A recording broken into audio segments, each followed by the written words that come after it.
ఒకప్పుడు భూదాతలు, నేడు రోజువారీ కూలీలు. తమ బతుకులు, తమ పిల్లల జీవితాలు బాగుంటాయని ఆశతో ఎకరాలకు ఎకరాలు స్టీల్ ప్లాంట్ కోసం ఇచ్చారు. నేడు పూట గడవక ఇదే ప్రాంతంలో రోజు కూలీలుగా మారి కుటుంబాలు పోషించుకునే దుస్థితి వచ్చింది. నాడు వేల కోట్లు చేస్తే భూములిచ్చిన దాతలు నేడు కూలీలుగా మారిపోయారు. ఇచ్చిన హామీలు యాజమాన్యం నెరవేర్చకపోవడంతో రోడ్డును పడ్డారు. స్టీల్ ప్లాంట్లో ఉద్యోగం, ఉపాధి దొరుకుతుందని కళ్ళు కాయలు కాసేలా దశాబ్దాలకు ఎదురు చూశారు. ఇప్పటికైనా న్యాయం చేయకపోతే మరో సుదీర్ఘ ఉద్యమానికి దిగుతామని వారంతా హెచ్చరిస్తున్నారు. భూ నిర్వాసితులకు అసలు ఎందుకు ఈ దుస్థితి వచ్చింది? దశాబ్దాలుగా వాళ్ళు చేస్తున్న పోరాటానికి ఫుల్ స్టాప్ పడేదెప్పుడు?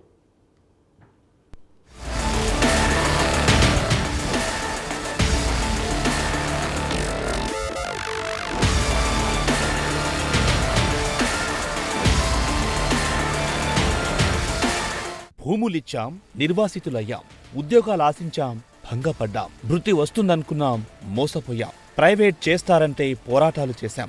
విశాఖ ఉక్కుకు ముప్పు ఉంటే ఉద్యమించాం. కానీ చివరికి మాకు మిగిలిందేంటని ప్రశ్నిస్తున్నారు. దశాబ్దాలు గడిచినా మాకు న్యాయం జరగదా అని ఆవేదన చెందుతున్నాయి వేలాది రైతు కుటుంబాలు. ఒకానొక టైంలో లాభాల బాటలో నడిచిన స్టీల్ ప్లాంట్ నేడు ప్రైవేటీకరణ దిశగా అడుగులు వేస్తోంది. కానీ ఉదాత్తమైన ఆశయంలో భాగమవుతూ నాడు స్టీల్ ప్లాంట్ కోసం భూములిచ్చిన రైతుల పరిస్థితి ఇంకా అగమ్యగోచరంగానే ఉంది. దశాబ్దాలుగా ఎన్నో పోరాటాలు, ఆందోళన చేస్తున్న తమను ప్రభుత్వం పట్టించుకోవడం లేదంటూ ఆగ్రహం వ్యక్తం చేస్తున్నారు. జీవితాలు బాగుపడతాయని ఆశపడి భూములిచ్చిన తమను ప్రభుత్వాలు మోసాలు చేశాయని మండిపడుతున్నారు. నేడు రైతుల్లో ఆగ్రహం కట్టలు తెంచుకుంది. మధ్యలో రైతులను కాస్త శాంతించడానికి ఆర్ కార్డులిచ్చారు. స్టీల్ ప్లాంట్ యాజమాన్యం ఇచ్చిన ఆర్ కార్డు నాలుక గీసుకోవడానికి కూడా పనిచేయడం లేదని ఆవేదన వ్యక్తం చేస్తున్నారు.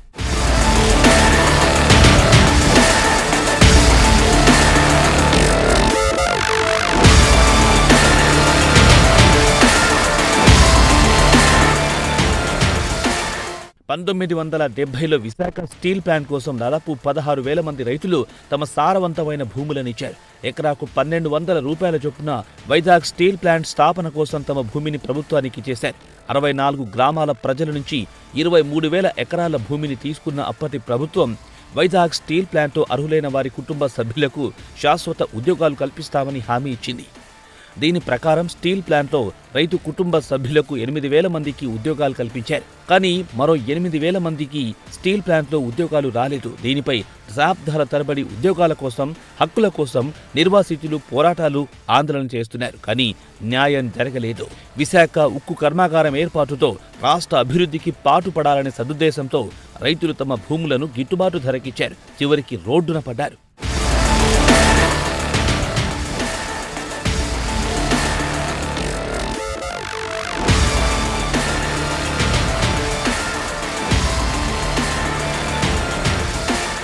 విశాఖ స్టీల్ ప్లాంట్పై సుమారు 5 లక్షల మంది ప్రజలు ప్రత్యక్షంగా, పరోక్షంగా ఆధారపడి ఉన్నారు. విశాఖ స్టీల్ ప్లాంట్లో 17,000 మంది శాశ్వత ఉద్యోగులు, 16,000 మంది కాంట్రాక్ట్ కార్మికులు ఉన్నారు.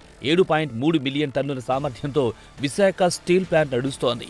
ఫిబ్రవరి మొదటి వారంలో వైజాగ్ స్టీల్ ప్లాంట్ ప్రైవేటీకరణకు కేంద్ర మంత్రివర్గం ఆమోదం తెలిపింది. ఈ నిర్ణయం నిర్వాసితుల ఆశల మీద నీళ్లు చల్లినట్లయింది. దీంతో 8,000 మంది నిర్వాసితుల భవిష్యత్తు అన్నకారంలో పడినట్లయింది. స్టీల్ ప్లాంట్ను ప్రైవేటీకరణ చేస్తే తమకిచ్చిన హామీల పరిస్థితి ఏంటని బాధితులు వాపోతున్నారు.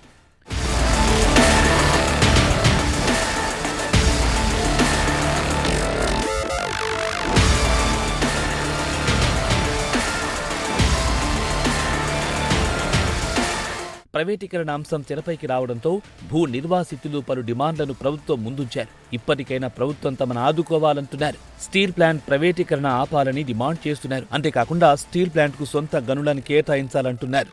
పునరావాసం పొందిన రైతు కుటుంబాలకు శాశ్వత ఉపాధి కల్పించాలని, లేకుంటే విశాఖ ఉక్కు మిగులు భూములను రైతు కుటుంబాలకు ఇవ్వాలంటున్నారు. లేదంటే ఉద్యోగం రాని నిర్వాసితుల కుటుంబాలకు నెలకు 25,000 రూపాయల జీవన భృతిని కల్పించాలన్నారు. ఇక పరిశ్రమపై ప్రత్యక్షంగా, పరోక్షంగా ఆధారపడి బ్రతుకుతున్న 5 లక్షల మందికి ఉపాధిని అలాగే కొనసాగించాలని అభ్యర్థిస్తున్నారు. ప్రభుత్వం వీటిని నెరవేర్చకపోతే 64 నిర్వాసిత గ్రామాల ప్రజలు ఏకతాటిపైకొచ్చి మరో సుదీర్ఘ ఉద్యమానికి శ్రీకారం చుడతామని హెచ్చరిస్తున్నారు.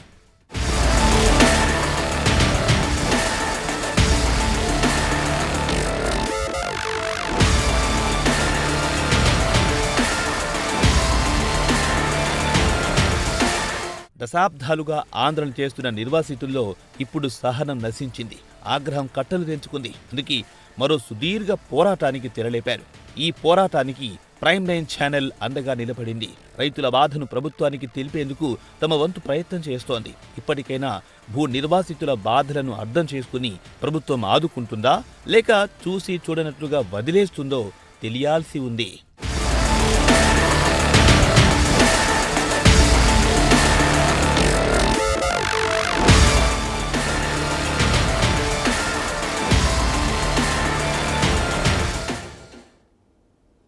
భూములిచ్చాం, నిర్వాసితులమయ్యాం, ఉద్యోగాలు ఆశించాం, భంగపడ్డాం, భృతి వస్తుందనుకున్నాం, మోసపోయాం, ప్రైవేట్ చేస్తారంటే పోరాటాలు చేస్తాం, విశాఖ ఉక్కు ముప్పు అంటే ఉద్యమించాం, కానీ చివరకు మాకు మిగిలిందేంటి? వేలాదిగా రైతు కుటుంబాలు ప్రశ్నిస్తున్న ప్రశ్న ఇది. దశాబ్దాలు గడిచినా మాకు న్యాయం జరగదా అని వారంతా ఆవేదన చెందుతున్నారు. ఒకానొక టైంలో లాభాల బాటలో నడిచిన స్టీల్ ప్లాంట్ నేడు ప్రైవేటీకరణ దిశగా అడుగులు వేస్తుంది. కానీ ఉదాత్తమైన ఆశయంలో భాగమవుతూ నాడు స్టీల్ ప్లాంట్ కోసం భూములిచ్చిన రైతుల పరిస్థితి ఇంకా అగమ్యగోచరంగానే ఉంది. దశాబ్దాలుగా ఎన్నో పోరాటాలు, ఆందోళనలు చేస్తున్నా తమను ప్రభుత్వం పట్టించుకోవడం లేదంటూ ఆగ్రహం వ్యక్తం చేస్తున్నారు. జీవితాలు బాగుపడతాయని ఆశపడి భూములిచ్చిన తమను ప్రభుత్వాలు మోసాలు చేశాయని వారంతా మండిపడుతున్నారు.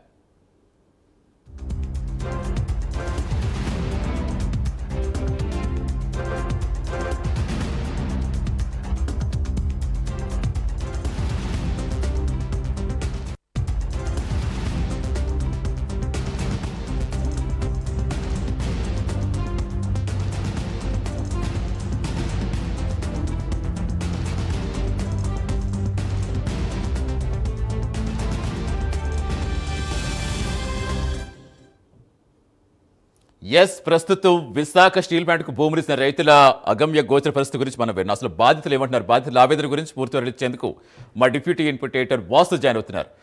వాసు, విశాఖ ఉక్కు ఆంధ్రుల హక్కు, అసలు ఈ ఉద్యమం అప్పుడు ఏ స్థాయిలో జరిగిందో, ఉమ్మడి ఆంధ్రప్రదేశ్లో కేవలం విశాఖ వాసులే కాదు, ఇటు ఆదిలాబాద్ నుంచి మొదలు పెడితే మొత్తం ఓవరాల్గా ఆంధ్ర అంతా 32 మంది ప్రాణత్యాగాలు చేసి ఆ త్యాగదంలో ఫలితంగా వచ్చిన విశాఖ స్టీల్ ప్లాంట్ అది ఎప్పుడు ప్రైవేటీకరణ చేస్తున్నారో అప్పుడే అసలు అందరూ కూడా ఏంటి ఇలా జరుగుతుందని చాలా బాధపడిన సందర్భం. ఇప్పుడు ఏంటి అసలు భూములు 64 గ్రామాల నుంచి 23 ఎకరాల భూమి ఇచ్చి వాళ్ళ జీవితాలు బాగుపడతాయని వారు ఆశిస్తే ఇప్పుడు వాళ్ళ పరిస్థితి ఇంత అగమ్యగోచరంగా మారడానికి అసలు కారణం ఎవరు? ఎందుకు ప్రభుత్వం ఇచ్చిన హామీలు నెరవేర్చలేకపోతోంది? ఏం చెప్తున్నారు ఆ బాధితులు ఇప్పుడు?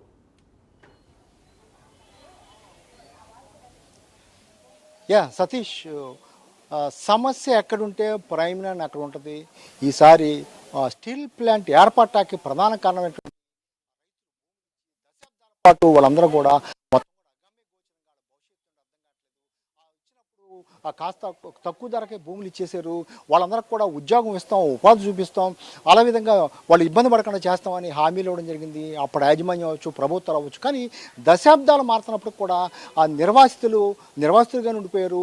దాదాపు 1600 మంది రైతులు 64 గ్రామాల నుంచి మొత్తం కూడా వేలాది ఎకరాలు, 23 ఎకరాలు మొత్తం రైతులు 1000 ఎకరాలు ఇవ్వడం జరిగింది. 23,000 ఎకరాలు అంటే మొత్తం స్టీల్ ప్లాంట్ ఏర్పాటుకి ప్రధాన కారకులు వీళ్ళే. అనేక గ్రామాలు 64 గ్రామాల నుంచి కూడా మొత్తం స్టీల్ ప్లాంట్ ఏర్పడింది. వాళ్ళందరూ కూడా నిర్వాసితులు పక్కన స్టీల్ ప్లాంట్ పక్కకు వచ్చి దుర్భరమైన బతులు పోతున్నారు. భూమి ఇచ్చిన దాతలు ఈరోజు ఇంటింటికి వెళ్ళి పని చేసుకుని జీవించాల్సిన పరిస్థితి ఏర్పడింది. అంటే ఈరోజు వీళ్ళకి భూమి ఉంటే వీళ్ళే అపర కోటేశ్వర్లు అవుతురు, వీళ్ళే కోటేశ్వర్లు అవుతురు. ఈరోజు గజం అక్కడ 50,000 నుంచి ₹1,00,000 వరకు ఉంటే ఈరోజు దాదాపు ₹1,200 గజం ఆ రోజు ఇచ్చుకోవాల్సిన పరిస్థితి వచ్చింది. ఇప్పుడు దశాబ్దాల పాటు ఉద్యమాలు చేస్తున్నారు. మరోవైపు ఇప్పుడు స్టీల్ ప్లాంట్ ప్రైవేటీకరణ జరిగితే తమ భవిష్యత్తు ఏంటి? స్టీల్ ప్లాంట్ కార్మికులు ఒకవైపు ఉద్యమాలు చేస్తున్నారు, నిర్వాసితులు మరోవైపు చేస్తున్నారు. ఇది ఏర్పడాల ప్రధాన కారణం ఏంటంటే నిర్వాసితులు గ్రామం, అనేక గ్రామాలు, ఆ గ్రామంలో పెదగంటెడ గ్రామం, మనం ఇప్పుడు ఈ గ్రామంలో ఉన్నాం. ఈ గ్రామం మొత్తం కూడా స్టీల్ ప్లాంట్కి దగ్గరలో ఉన్నటువంటి ఈ గ్రామంలో వాళ్ళందరూ కూడా వచ్చి జీవించే పరిస్థితి ఏర్పడుతుంది. చాలామంది కూడా ఇళ్లలో ఉన్నారు. మనం వాళ్ళ ఇంటికి వెళ్ళి అసలు ఏం జరుగుతుంది ఏంటని తెలుసుకునే ప్రయత్నం చేద్దాం. అసలు మొత్తం ఒకసారి లేడీస్ కూడా ఉన్నారు. అమ్మ చెప్పండి అమ్మా, అసలు ఏంటి మీ చాలా కాలం అయింది కదా నిర్వాసితులు, మీరు 40 సంవత్సరాలు దాటిపోయింది కదా, మీకు ఏమి ఇచ్చారు, ఏం జరిగింది? మాకేటి ఇవ్వలేదండి. ప్యాంట్లో పనికి వెళ్తున్నారు. మా ఆయన వెళ్ళాడు ముందు. మా ఆయనకి వయసు అయిపోయిందని తీసేస్తే మరి అప్పటి నుంచి ఏ కూలి పని అని దొరకడం లేదు బాబుకి. మరి కూర్చొని ఏదైనా చేసుకుందామంటే అవడం లేదు. మరి నిరతలుగా ఉన్నాం. పిల్లడు ఏదో ఉన్నాడు, పిల్లడికి 6 నెంబర్ మార్చాం. పిల్లడికి 6 నెంబర్ మారిస్తే పిల్లడికి ఏది దారి లేదు. ఆ ప్యాంట్లోనే ఏదో కూలి పనికి వెళ్తే ఇదిగో తీసేస్తాం అదిగో తీసేస్తాం, జీతాలు అడిగితే ఎక్కడ తీసేస్తారని భయపడి 3 నెలలు జీతాలు వేయలేదు. మరి ఇంకెలా తిని బతుకుతామండి మేము? అలా మా భూములు అవి పుట్టలో ఉంటే మరి ఏ గింజో గట్టో ఏదో చేసుకొని బతుకుతాం కదా. మరి అది లేకుండా పోయి ఇక్కడ కూలి పని లేకపోతే ఇంకెలా బతుకుతామండి మేము? అలాగ అయిపోతుంది మా పరిస్థితి. 3 అన్నదమ్ములకు ఉన్నది, 3 అన్నదమ్ములకు 6 నెంబర్లు వచ్చాయి. అందులో ఒకటికి లేదు జాబు. ఆ 6 నెంబర్లు అయితే నాకే ఒక కొడుకు పుట్టాడు. 3 అన్నదమ్ములకి మా చిన్నోడికి పుట్టాడు ఒక కొడుకు. ఆడికి కూడా దారి లేదు. ఆ పిల్లడికి ఐటీ చేయించాను, అన్నీ చేయించాను. ఆ పిల్లడికి బూలారెడ్డి ఉంటే అప్పుడు 6 నెంబర్ మార్చాను పిల్లడికి. పిల్లడికి ఇప్పటికి వచ్చే దారి లేదు. కొన్ని దారి లేకపోతే ప్యాంట్లో కూలి పని కొన్నాను. కూలి పని కొంత ఆ కూలి పని చేస్తున్నాడు. ఆ పని ఇదిగో తీసేస్తాం అదిగో తీసేస్తామని భయంపిస్తున్నారు.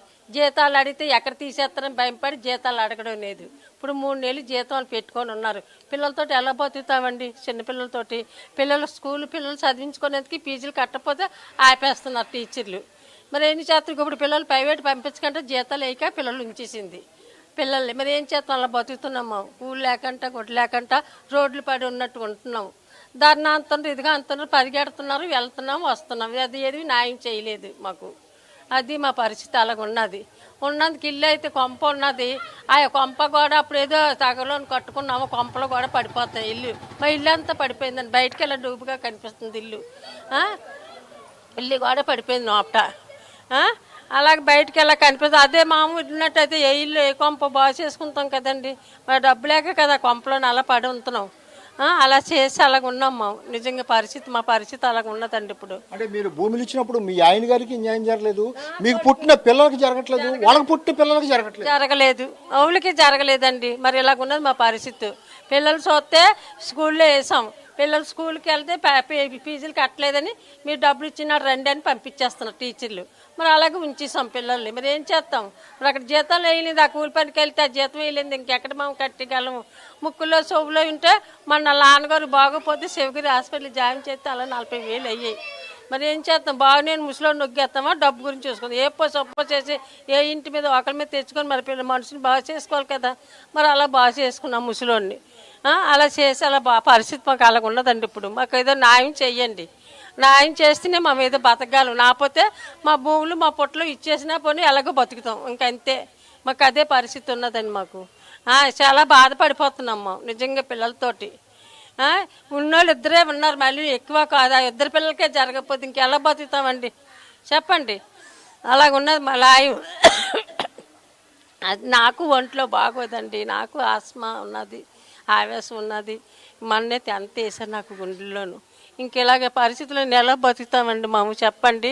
ఈ లేకపోతే వచ్చే రూపాయి ఆధారం లేనిది ఎలా బతుకుతామండి? ఇంకా బెంగెట్టుకుని ఇంకా చచ్చిపోవడమే కానీ మేము బతకడం ఉండదు.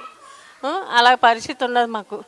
మొన్నే అతను వారం అవుతుందని జామీన్ చేసాం. మళ్ళీ బాబు సెస్ట్లో రమ్మంటే మళ్ళీ రాజు తీసుకెళ్తే 2,000 అలా సెస్ట్లకే చేశారు.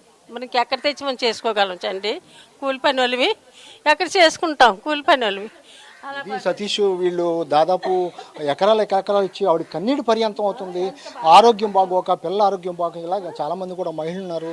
అమ్మ మీకు 6 కార్డు అంటే వీళ్ళందరూ కూడా ఇచ్చిన సమయంలో 6 కార్డు ఇచ్చారు. 6 కార్డు ఇప్పుడు కూడా వాళ్ళ భర్తలకు ఉపయోగపడలేదు, వాళ్ళకి పెట్టిన పిల్లలకు కూడా పడలేదు, వాళ్ళ పిల్లలకు పుట్టిన పిల్లలకు కూడా ఉపయోగపడిన పరిస్థితి ఇంకా మంది. అమ్మ 6 కార్డు ఇచ్చారు కదా, ఏమైనా ఉపయోగం ఉందా మీకు? మాకేం ఉపయోగం లేదండి. మా మామగారికి వచ్చింది ఆ రోజు భూములు పోయి, మా మామగారికి వస్తే మా ఆయన గారు మార్చాం, మా ఆయన గారిది మా అబ్బాయికి మార్చాం. అయినా మాకు ఉద్యోగం రాలేదు. మా భూములు పోయి ఈరోజు తినడానికి తిండి లేకుండా రోడ్డు మీద పడుతున్నాం. ఈ పనులు కూడా కూలి పనులు కూడా తీసేస్తున్నారు. మేము ఎలా బతకాలండి? ఇన్ని ప్రభుత్వాలు వచ్చాయి కానీ ఏ ప్రభుత్వం కూడా మాకు న్యాయం చేయట్లేదు. మా భూములు మాకు ఇచ్చేయండి. మా 6 నంబర్కి మాకు పరిష్కారం చేయండి. ఈవేళ విశాఖ స్టీల్ ప్లాంట్ అంతే ఎంతో పెద్ద పేరు పొందిన స్టీల్ ప్లాంట్ని ఈరోజు ఏ నాయకుడు వచ్చినా మాకు న్యాయం చేయట్లేదండి. మా పిల్లలకు కూడా కూలి పనులు లేవు. మేము ఎలాగ బతకాలి? మేము రోడ్డు మీద పడిపోతున్నాం. ఇప్పుడు పిల్లలు చదివించుకోలేక మేము ఎన్నో బాధలు పడుతున్నాం. మా భూములు మాకు ఇచ్చేయండి. ఎన్నో వేల ఎకరాలు భూములు ఇచ్చాం మేము. ఆ భూములను ఇచ్చేయండి, లేకపోతే మా 6 నంబర్కి న్యాయం చేయండి. మీ ప్రభుత్వం అంతా ఏ ప్రభుత్వం వచ్చినా సరే మాకు న్యాయం చేయట్లేదండి. మీకు అందరికీ ఒక ధన్యవాదాలండి. మా కోసం మా గురించి చూడండి. విశాఖ స్టీల్ ప్లాంట్ అంతే, వెదగండి ఎంతో పేరు పొందిన దేశం ఈరోజు ఇలాగ అయిందంటే మా భూములు మాకు ఇచ్చేయండి. మేము తినలేక ఇల్లు పడిపోయింది, కట్టుకోవడానికి డబ్బు లేక ఎంతో బాధపడుతున్నాం. స్టీల్ ప్లాంట్ జాబులు వస్తాయి, తండ్రికి వస్తుందని బాధపడ్డాను, కొడుక్కి కూడా రాలేదు. మా భూములు మాకు ఇచ్చేయండి, లేకపోతే మాకు 6 నెంబర్కి ఏదో పరిష్కారం చేయండి. ఈ నాయకులు ఏ నాయకుడు వచ్చినా సరే మాకు న్యాయం చేయట్లేదు, ఏ ప్రభుత్వం వచ్చినా మాకు న్యాయం చేయట్లేదు. మరి మీకు పవన్ కళ్యాణ్ కానీ సీఎం కానీ గతంలో, ఇప్పుడైన సీఎం కానీ గతంలో వచ్చి హామీలు ఇచ్చారు కదా. పవన్ కళ్యాణ్ గారు వచ్చి ఆ రోజు నిర్వాసితులకి న్యాయం చేస్తామని ఎంతో అక్కడ టెంట్ వేసిన వచ్చి చెప్పారు. అయినా అతను కూడా ఈరోజు ఏవి లేకుండా అలాగా మాట్లాడుతున్నారంటే కాంగ్రెస్ ప్రభుత్వం ఉన్నప్పుడు ఇలాగని అన్నారు. తెలుగుదేశం ప్రభుత్వం చంద్రబాబు నాయుడు వచ్చి కూడా ఈ ప్రభుత్వానికి ఏమీ పట్టించుకోవట్లేదు. విశాఖ స్టీల్ ప్లాంట్ ఎంతమంది, కొన్ని వేల మంది బతికి ఇక్కడ కూలి పనులు చేసుకొని ఆ కూలి పనులు కూడా తీసేస్తున్నారు కదా. ఈ చంద్రబాబు నాయుడు కూడా ఒక్కసారైనా మీరు ఆలోచించండి. ఈ steel plant, Visakha steel plant ప్రజల కోసం మేము ఎన్ని బాధలు పడి భూములు ఇచ్చాం. మా ఆయనకి రాలేదు, మా అబ్బాయికి కూడా రాలేదండి. మేము ఎలాగ తిని బతకాలి? ఈరోజు మేము తిన్నాం, మా భూములు మాకు ఇచ్చేస్తే మేము పండించుకుంటాం కదా. మీకు అందరికీ ఒక ధన్యవాదాలండి. సతీష్ ఎవరిని కదిపినాక సరే కన్నీటి పర్యంతం అవుతున్నారు. మనతో పాటు ఇంకా చాలామంది మహిళలు ఉన్నారు, వీళ్ళతో కూడా మాట్లాడే ప్రయత్నం చేద్దాం. అమ్మ చెప్పండి, మీరందరూ కూడా చాలా కాలం నుంచి కూడా భూములు ఇచ్చారు కదా, భూములు ఇచ్చారు, కనీసం ఎవరు పట్టించుకునే పరిస్థితి లేదు. మరి ఎలా బతుకుతున్నారు మీరంతా? అస్సలు ప్రభుత్వం ఏమీ చలించలేదండి. ప్రభుత్వం చలించినట్టయితే ఈరోజు స్టీల్ ప్లాంట్ విశాఖ అంటే ఒక లెవెల్లో ఉండును.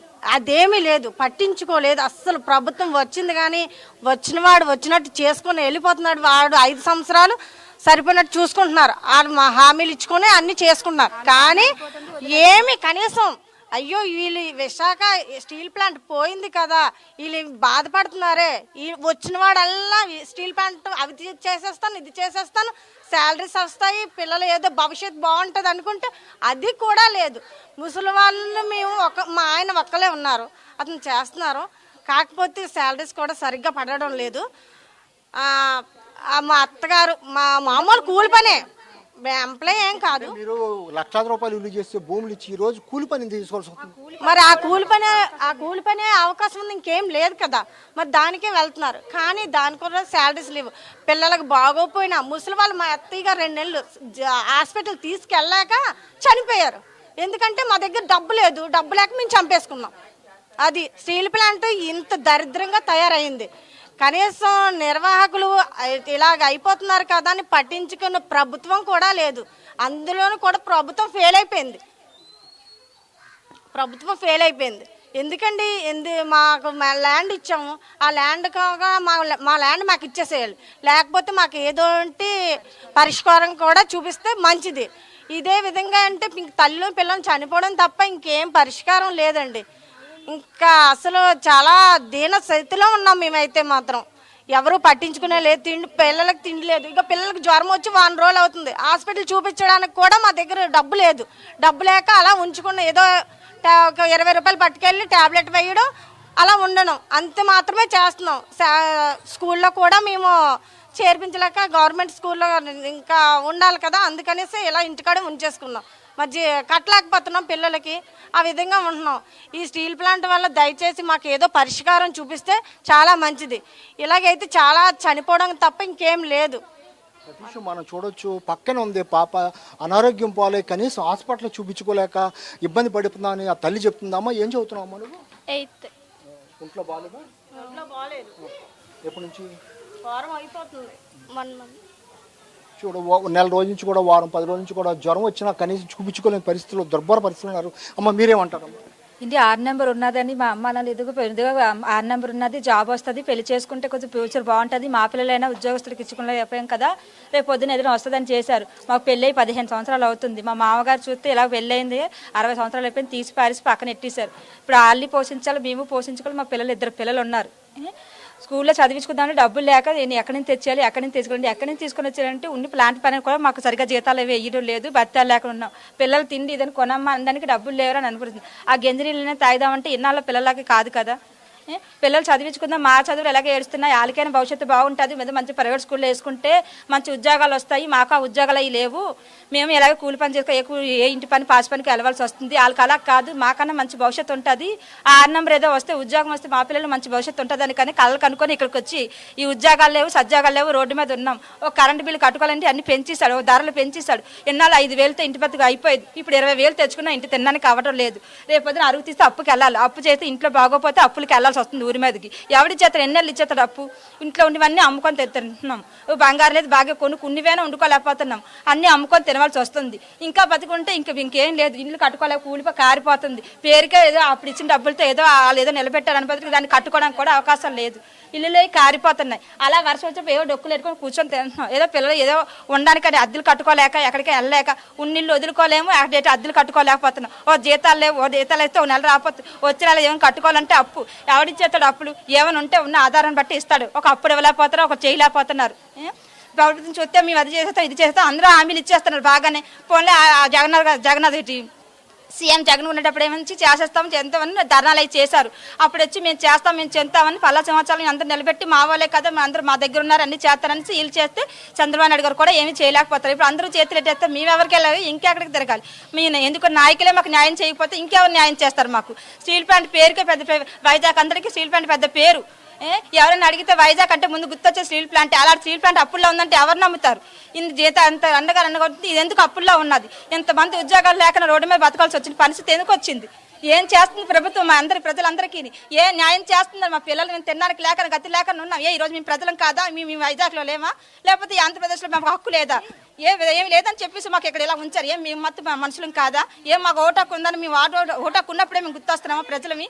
మేము జనాలకు మేము గుర్తు రావడం లేదా? మేము తినడం లేదా? మేము బతుకున్నామా లేదా? నేను గుర్తు రాదా ప్రభుత్వానికి? మేము అడుగుతున్న ప్రభుత్వాన్ని నిజంగా ఈరోజు ఏం న్యాయం చేస్తారు మా పిల్లలకి మా బతుకులకి? మేము ఏం తిరిగి బతకాలి? మా జీతాలు లేకపోతే ఏటి లేకపోతే ఉద్యోగాలు లేవు ఏట్లే ఏం న్యాయం చేస్తారు? ఉద్యోగాలు భూములకి తీసుకున్నారు, ఇప్పుడు భూములు 1000 కోట్లు అమ్ముకుంటున్నారు. మేము అడగలేదే 50 సంవత్సరాల నుంచి మనకి ఉండిపోయాం. మాకు ఉద్యోగాలు వస్తాయి కదా, ఏదైనా బతుకు బాగుంటుంది భవిష్యత్తు బాగుంటుంది అని ఆలోచించాం. కానీ ఇప్పటికీ ఏమీ లేకుండా చేశారు. ఇప్పటికే న్యాయం చేసి మాకు నష్టపరిహారం కింద మాకు ఎంత ఇస్తారో వెంటనే ప్రతికరించి మాకు ఏదో న్యాయం చేయండి. లేదా మా ఉద్యోగాలను మాకు ఉద్యోగాలు ఇప్పించి స్టీల్ ప్లాంట్ బతికే ముందు బాగా ఉన్నదని చెప్పి బంగారు భవిష్యత్తు వేసి మాకు ఉద్యోగాలు ఇప్పించండి. లేదా మా పిల్లలకు నష్టపరిహారం కింద ఎంత ఇస్తారని ఇవన్నీ అయితే మా భూములు మాకు ఇవ్వండి. కూలో నాలో చేసుకొని బతుకుతున్నట్టు కష్టపడి ఆ భూమిని దున్నుకొని తింటాం. ఉన్ని కాడికి కాడుకో గెంజో తాగుతాం, అంతేగాని ఏమీ న్యాయం చేయకుండా నిమ్మ కింద నేనెత్తులా ఉండిపోతున్నారు. మాకు ఏం పరిష్కారం చూపించట్లేదు.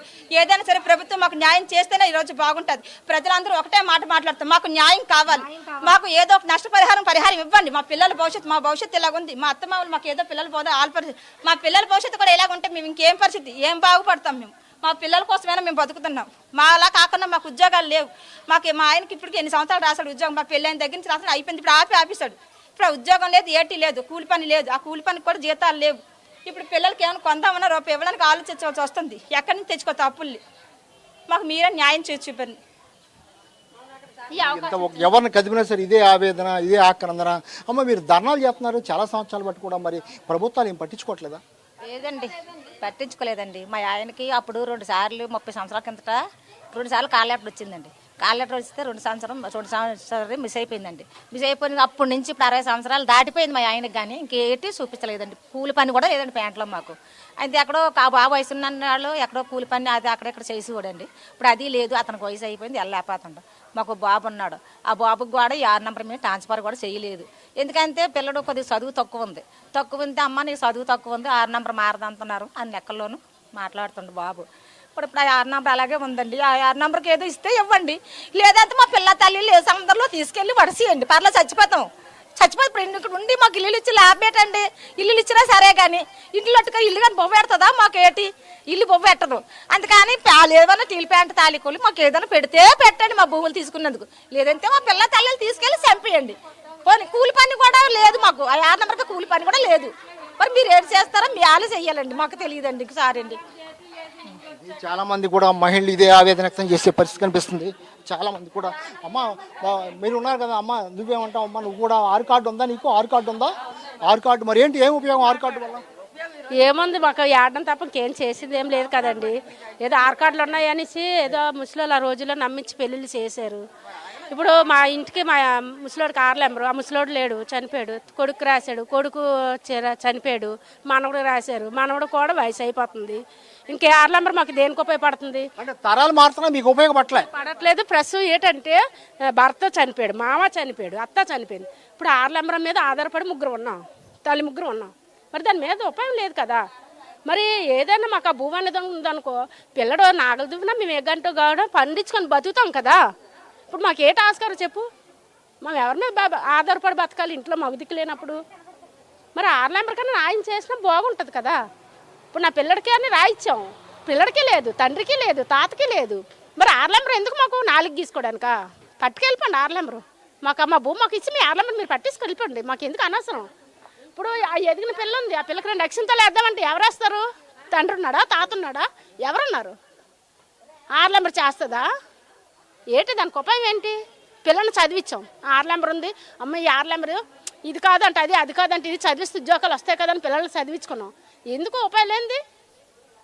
దేనికి ఉపాయం లేనిది? దేనికి మరి మీకేం కావాలి? ఏం కావాలి? ఆర్లెంబర్కి న్యాయం కావాలి. నా భూమి మాకు ఇచ్చేయండి, మేము ఆ భూమి మీద కష్టపడి బతుకుతాం. తల్లిని పిల్లలు ఇప్పుడు మా తల్లి ముగ్గురు ఉన్నాం, తల్లి ముగ్గురు అదే దున్నుకొని ఏదో బతుకుతాం, ఏదో చోళ్ళ గింజలు మంటెట్టుకొని తాగుతాం. ఇప్పుడు మరి పల్లెటూరులో అరకులకి సైడ్ అటు సైడ్ ఉన్నారు, పండించుకొని తాగట్లేదా? అందరూ ఉద్యోగాలు చేసిన లేరు కదా, మాకు ఎలాగో ఉద్యోగాలు లేవు. ఆర్లెంబర్ ప్లాంట్ లాస్ అయిపోయిందంట కదా, మరి లాస్ అయిపోయి అమ్ముకొని తినడానికి అయితే పనికి వచ్చింది కానీ ఉండడానికి పనికి రాలేదు. మరి ఆర్లెంబర్ ఎందుకు? మరి స్టీల్ ప్లాంట్ లేనప్పుడు మాకు న్యాయం చేస్తే ఆర్లెంబర్కి న్యాయం చేయండి. నాది మా భూమి మాకు ఇచ్చింది, మేము అదే అమ్ముకుంటాము, నాది పండించుకుంటాము, ఏదో చేసుకుంటాం, అంతవరకే. ఇది చాలామంది కూడా ఆ విధంగా చేసే పరిస్థితి కనిపిస్తుంది.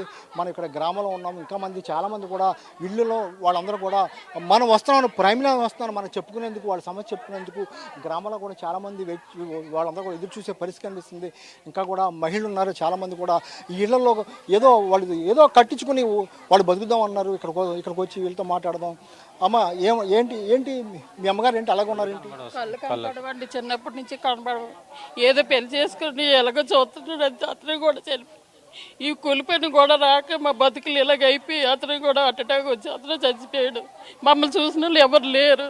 ఇప్పుడు ఎన్నాళ్ళు ఏదో కూలిపోయిన ఉన్నదంటే అది లేదు. ఆ పని ఆపేసి జీతాలు ఇవ్వకపోతే అతను కూడా అటాక్ వచ్చి చచ్చిపోయాడు. మీకు ఎప్పటి నుంచి కళ్ళు కనపడవు? ఏంటి మీ సమస్య ఏంటి? చిన్నప్పటి నుంచి కళ్ళు కనపడవండి, అలాగే చేసుకున్నాడు, చూసుకుంటానని చేసుకున్నాడు. ఎప్పుడైతే ఈ 6 నెలల పనులు ఆపేస్తానని అన్నారు, ఇంకా అటాక్ వచ్చి అతను చచ్చిపోయాడు. మమ్మల్ని చూడడానికి ఎవరు లేరు. మా 4 బతకాలు, అతని మీద 4 బతకాలు. ఒక ముసలమ్మ కాలు చేయి రాదు, ఆవిడ మంచమే పడుంది, ఆవిడ దిక్కి ఆవిడ చూస్తారు. ఉన్నవాళ్ళు చిన్నపిల్లలు ఏం చేస్తారు? నా పరిస్థితి ఇంకే, నాన్న ఎక్కడికి వెళ్ళి బతకాలి? ఏ దారి ఉందని మా పూల పొట్లు తీసుకున్నారు. ఏదో కూలిపోయినైనా న్యాయం చేయట్లేదు. ఎవరు వచ్చి ఓటీలు వేస్తారు, వాళ్ళు వచ్చి ఓటీ వేయమంటారు, అన్ని ఓటీలు వేయమంటారు, కానీ మాకు చూసిన దారే లేదు. నాకు కొల్లేందాన్ని ఎలా బతకాలండి? నేను ఎక్కడికైనా ఏదో ఎవరికి వెళ్ళి బతకాలా? ఎటుకాసి వెళ్ళి నా తోవలేదు. మరి ఏ న్యాయం చేస్తారు? మరి ఏడు చేస్తారు? మరి పిల్లడికని ఏదైనా ఆధారం చూస్తారు, పిల్లలన్నా మమ్మల్ని చూస్తారు, పిల్లలకి ఏదో ఆధారం లేదు. ఎటుకాసి నుంచి వచ్చి మమ్మల్ని చూసే దారి ఉందండి. ఇంకా రోడ్ల మీద పడే మా బతుకులు ఇంకా ఉన్నాయండి మాకు. ఇంకా సతీష్ పూర్తి అందురాలు, కళ్ళు పుట్టినప్పటి నుంచి కూడా కళ్ళు కనపడక ఏదో వీళ్ళు న్యాయం చేస్తారని భూములు ఇస్తే ఈరోజు కూడా బతకలేని పరిస్థితి. కనీసం ఆమె కన్నీటి పర్యంతం అవుతుంది, వాళ్ళ పిల్లలు కూడా ఉన్నారు. మీ అమ్మగారు కనీసం కళ్ళు కనపడవు, మీరు భూములు ఇచ్చారు, మరి మీకు ఏ ఆధారం లేకుండా ఎలా బతుకుతారు? ఎలా బతుకుతా అంటే ఇంకేం చెప్తా అండి. వచ్చిన జీతం 12,000 10,000 వస్తాయి నెల మొత్తం. దాంతో నెల మొత్తం గడవాలన్నా కష్టమే. ఇప్పుడు అలాంటిది 3 నెలలు 6 నెలలు జీతాలు ఆపేసినా సరే ఏదోలా బతకం. ఈ రోజు కాకపోయినా రేపైనా సరే ఏదో ఒకటి మారుతుంది అనేసి. ఇప్పుడు అది కూడా లేకుండా ఆధారం అయిపోతుంది. ఇప్పుడు ఏమనంటే ప్రతి ఒక్క రాజకీయ నాయకులు వస్తున్నారు, ప్రతి ఒక్క ఎలక్షన్లు అన్నీ వస్తున్నాయి. అప్పుడు ఏంటంటున్నారంటే ఒకటి ఏదో రోజు మీకు న్యాయం చేస్తాం, అది చేస్తాం, ఇది చేస్తాం అని చెప్పడం తప్ప కానీ ఓట్లు వేసిన తర్వాత ఒకటి ఆలోచించిన వాళ్ళు లేరు, మా గురించి చేసిన వాళ్ళు కూడా లేరండి. మరి ఈ మొన్న ఎలక్షన్ అప్పుడు చంద్రబాబు కానీ లేకపోతే పవన్ కళ్యాణ్ వీళ్ళందరూ బీజేపీ అందరూ వచ్చి చెప్పారు, అందరూ చెప్తున్నారండి. ఎవరు వచ్చి వస్తున్నారండి, మీకు న్యాయం చేసేస్తాం, మీకు ఓట్లు వేసేయండి, మీకు కూలి పని ఇచ్చేస్తాం, మీకు ఇలా ఇచ్చేస్తాం, అలా ఇచ్చేస్తాను అంటారు. ఆ వేసుకున్న వరకే ఆ సభ చేస్తున్నారు. వేసుకున్న తర్వాత ఎవరు పడితే వాళ్ళు పక్కకి వెళ్ళిపోతున్నారు. అందరూ అంతే, వయసు అంతే, చంద్రబాబు నాయుడు అంతే, పవన్ కళ్యాణ్ అంతే. ఎవరు కూడా మాకు న్యాయం చేయట్లేదు. మేము ఇలా ఏడ్చుకొని బతకడమే మా బతుకు అయిపోయింది. చాలా మంది మహిళలు కూడా మొత్తం కూడా ఉన్నారు. అమ్మ ఏంటి మీ పరిస్థితి ఏంటమ్మా? మా పరిస్థితి ఏంటి, 6 నెంబర్ ఉంది, జాబులు లేవు, ఏమీ లేవు. అప్పుడు మా ఆయనకి ఇస్తానన్నారు, మా ఆయనకి ఇవ్వలేదు. తర్వాత 2 పిల్లలు ఉన్నారు, పిల్లలకి కూలి పనులు కూడా దొరకట్లేదు. ఇంకేటి చేస్తాం?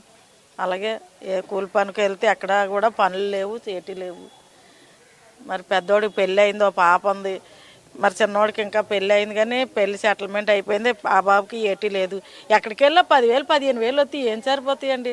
ఏటీ సరిపోవట్లేదు. అది అతను ఉన్నాడంటే అతనికి కాల్ రావు, నాకు కాల్ రావు. ఆ 6 నెంబర్లు ఇచ్చారంటే 6 నెంబర్లకి అతిగతి లేదు. అలాగే ఉన్నాయి మరి, అది పరిస్థితి. ఇంకా మహిళలు మనం చూస్తుంటే మరొక అందురాలు కనిపెడుతుంది.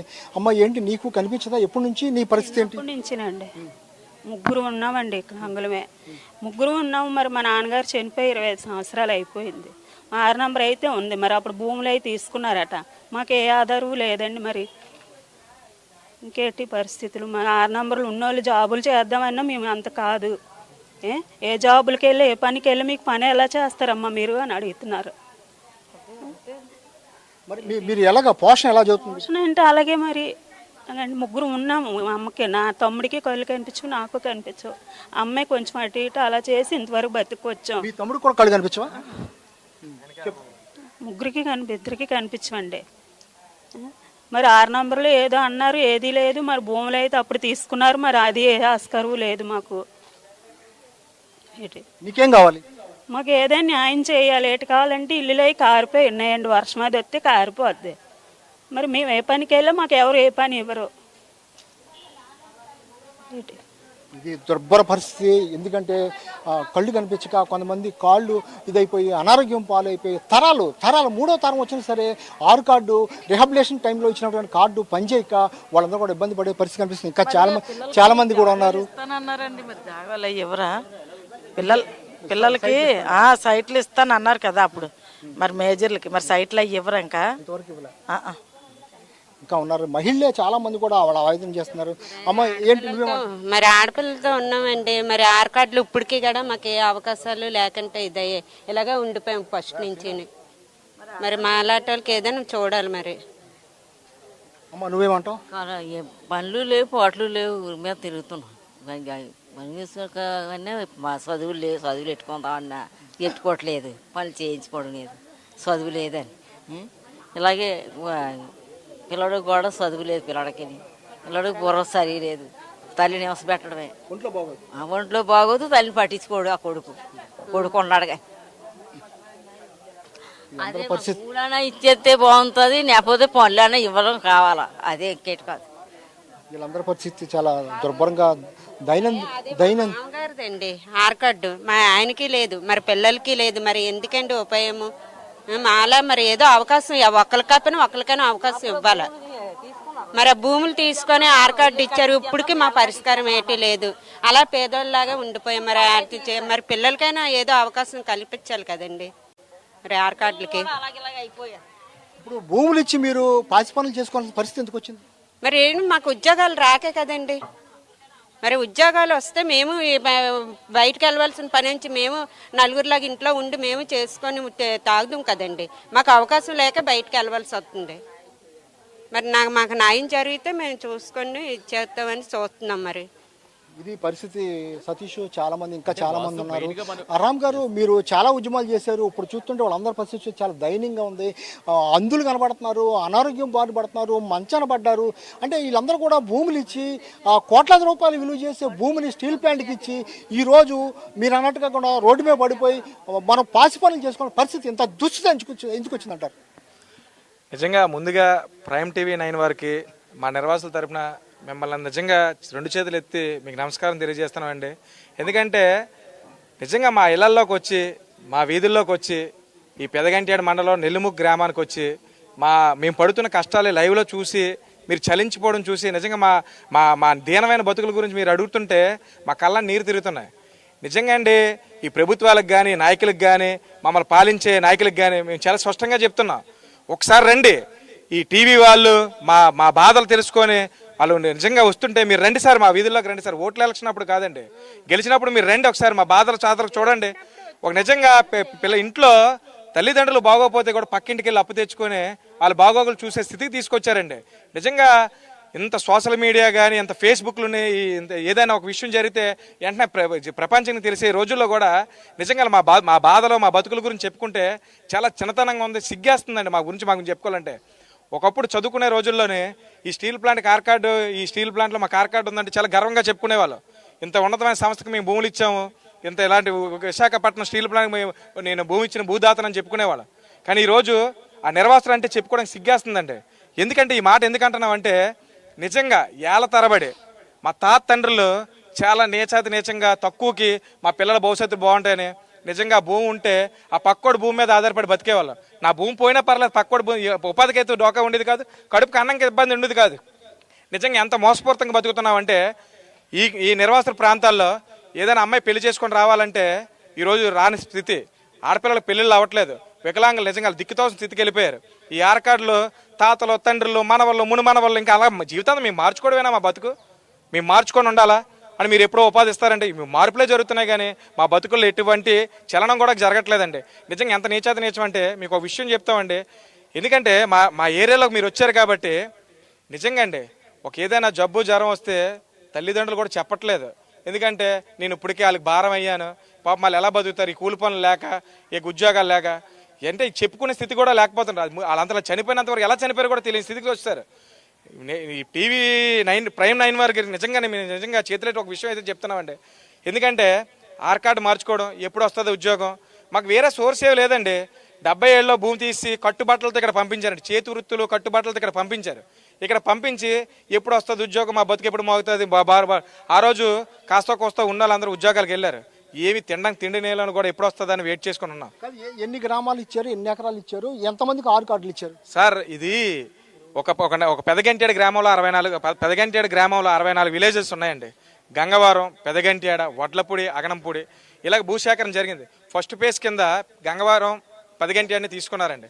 తీసుకొని నిజంగా ఒక చట్ట సభల్లో, ఒక బహిరంగ సభల్లో ఆ రోజున ప్రధానమంత్రి మాటని కూడా వీళ్ళు కాలు రాస్తే మా బాధ ఎవరికి చెప్పుకోవాలో అర్థం కాదు. లైవ్లో చెప్పారండి, ప్రతి ఇంటికి ఒక ఉద్యోగం చెప్పారు, ప్రతి ఆర్కార్డుకి ఒక ఉద్యోగం చెప్పారు. ఉద్యోగం దేరుడు ఉండు పని కూడా తీసేస్తున్నారు, కూలి పని ఎప్పుడు వస్తుందని వేచి చూస్తున్నాం. నిజంగా ఎంత దారుణం అయితే గిరిజనులు బతుకులు మేము బతుకుతున్నామండి. ఆ గిరిజన ప్రాంతాల్లో ఎలాగైతే బతుకుతున్నారో అలా బతుకుతున్నాం. కాకపోతే వాళ్ళు చాలిని బట్టలు వేసుకొని బతకొచ్చే, శుభ్రంగా బట్టలు వేసుకొని బతుకుతున్నాం. గిరిజన బతుకులో మేము బతుకుతున్నాం.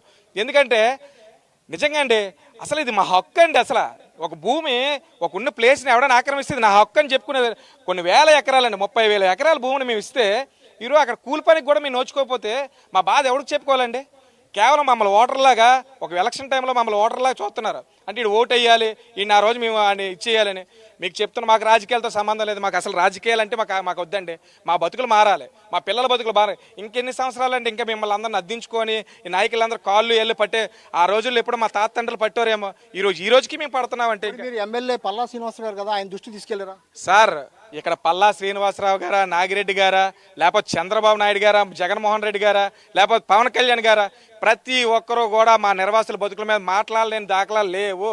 ప్రతిసారి కూడా ఎలక్షన్ టైంలోని కూడా ఇంక్లూడ్ కుణిదెల పవన్ కళ్యాణ్ గారు ఒక పెద్ద సభ పెట్టారు ఈ స్టీల్ ప్లాంట్ నిర్వాసుల కోసం, కేవలం స్టీల్ ప్లాంట్ నిర్వాసుల కోసం. డైరెక్ట్ చంద్రబాబు నాయుడు గారు మన స్టీల్ ప్లాంట్ మేము వేసే టెంట దగ్గరకు వచ్చి కూర్చొని హామీ ఇచ్చారు. జగన్మోహన్ రెడ్డి గారు నిన్న కాక మొన్న కూడా చాలా స్పష్టంగా చెప్తున్నారు, ఈ భూ నిర్వాసులు ఆదుకోవాలి, భూ నిర్వాసుల మీద ఉద్యమాలు చేస్తాను. ఈ మాటల వరకే పరిమితం అయిపోతుంది, చేతల్లో ఎక్కడా లేవండి. ఎందుకంటే మాకెందుకు సార్ బతుకు, మాకు రాజకీయాలు ఎందుకు సార్? మాకు అర్థం అవుతుంది. మా పిల్లల భవిష్యత్తులు బాగోవాలి, మా భవిష్యత్తు బాగోవాలి. నిజంగా చెప్తున్నా, ఆ భూమి ఉంటే మా తరతరాలు కూడా దాని మీద ఆధారపడి బతకాలి. ఈ రోజు ఒక ఉద్యోగం వస్తే అక్కడితో ఆడి జీవితం అయిపోయినట్టే, ఆడి జీవితం అక్కడితో అయిపోయినట్టే. మళ్ళీ ఆడి పిల్లడు ఎక్కడికి వెళ్ళాలి అంటే ఇదివరకు నేను ఎప్పుడు అనుకున్నాను, ఎక్కడి నుండి వచ్చిన ఏంటంటే ఇతర రాష్ట్రాలు వచ్చిన వాళ్ళందరినీ, వస బాధితులందరినీ కూడా ఈ ఒడ్డోలు గిడ్డోలు అన్నారు. ఈ రోజు మేము అలాగ అయిపోయామండి. ఎక్కడికి వెళ్ళి పనికి వెళ్ళుకోవాలి, పనులు అడుక్కోవాలి, లేకపోతే ఇంకోటి ఏదో అడుక్కోవాలి, అలాగైపోయాం. చూడండి సార్, మేజర్గా ఉన్న ప్రాబ్లమ్స్ చెప్తాం. ఓ పెళ్లి చేసుకోవాలన్నా కూడా ఉద్యోగం ఉంటే పెళ్లి చేసుకుంటారు. ఇప్పటికీ కూడా 35 ఏళ్ళు అవుతున్నా కూడా 6 నెంబర్ ఉండడం, కేవలం 6 నెంబర్ ఉండడం వాళ్ళకి ఈ రోజు కూడా చాలా మంది యువతకు పెళ్ళిళ్ళు అవ్వట్లేదు. ఆడవాళ్ళు ఇప్పటికీ అలాగే ఇంట్లో నేడుస్తున్నారు. పోలే పెళ్ళిళ్ళు చేసుకుందామంటే అప్పులు ఎక్కడ తెస్తారు సార్? మా దగ్గర ఉన్న ఈ ఏదైతే 107 గజాలు ఇచ్చారో 107 గజాలు పట్టాలు కూడా ఇంకా ఎస్ఓ ఆఫీసులో ఉన్నాయి, ఇడిపించుకోలేని స్థితికి ఉన్నాం.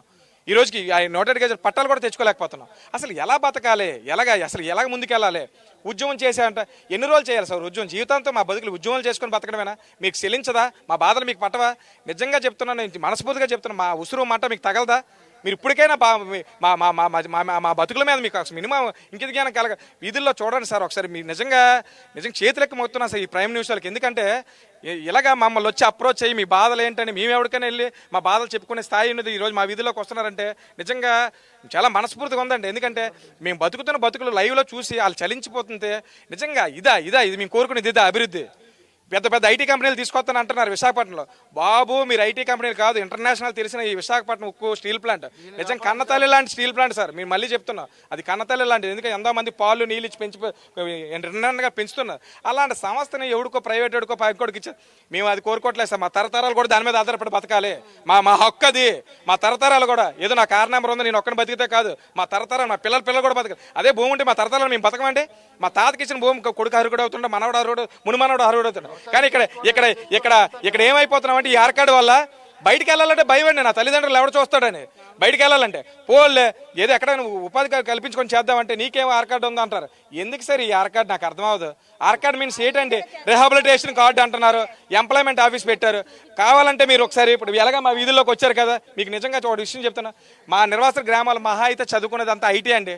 గవర్నమెంట్ స్కూల్ చదువుకోవడం, ఐటీలు చదవడమే. మాకు వేరే సోర్స్ లేదండి. ఈ స్టీల్ ప్లాంట్ వారు కానీ మాకు ఏమైనా కల్పించారా?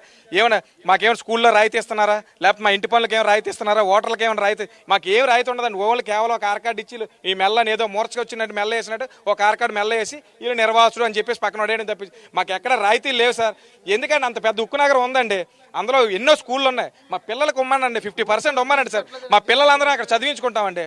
ఇప్పుడు ఆదుకోవాలి కదండి, ఆ విధంగా ఆదుకోవాలి కదా. ఎలాగైపోయామంటే నిజంగా మెంటల్గా దీన్ని నమ్ముకొని మా తరతరాలు కూడా కేవలం ఈ ఆర్కాడ్ వల్లే మానసికంగా శోభించి వాళ్ళ ఆరోగ్యాలు పాడు చేసుకుని నాకు కాదు నా పిల్లడికైనా వస్తుంది, నా పిల్లడికైనా వస్తుందని వెయిట్ చేస్తున్నాం సార్.